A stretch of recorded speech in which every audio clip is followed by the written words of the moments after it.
Today is a special edition. It's not just the 250th anniversary of our great nation.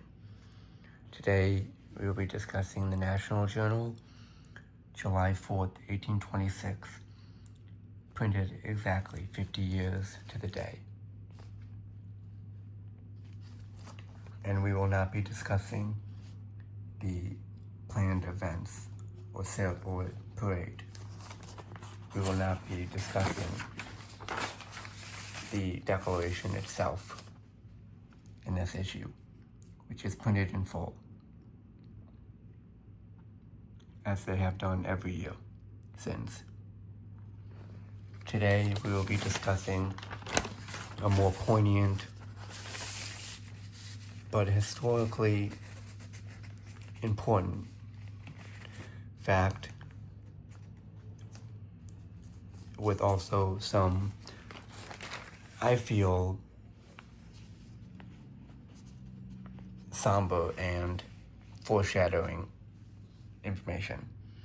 In this issue, printed the morning of the 50th anniversary, it has what is regarded as Thomas Jefferson and John Adams' final public letters, indicating their reasons for not wanting to attend the 50th anniversary of Thomas Jefferson's famous document. The mayor of Washington also sent letters to Monroe and Madison, but they basically said what John Adams said: I'm frail, I'm old, and I cannot come. My health forbids it.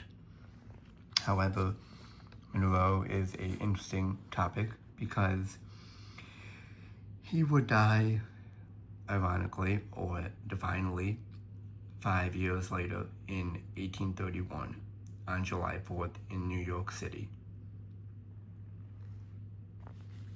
But Thomas Jefferson's one is much longer, more philosophical. It discusses his wish to see his friends again one final time, his thoughts on the future and the past.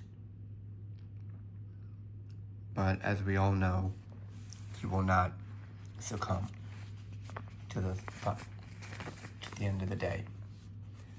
It is this day John Adams and Thomas Jefferson both succumb, one at a little after 1 o'clock, the other a little after 6 o'clock.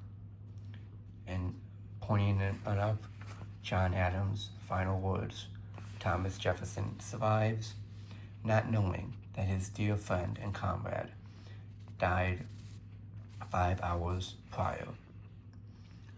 The one final remaining is Charles Carroll of Carrollton, being the final signer of the Declaration living.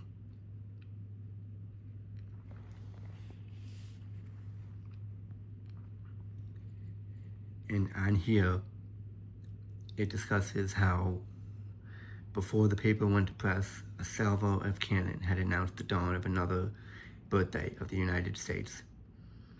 But they also go on to say that we would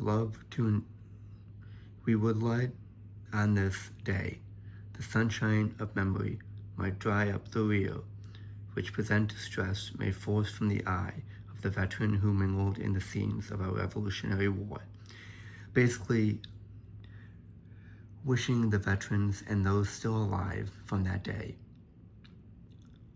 a great and solemn 50th, the public not realizing that only hours later, history would change forever.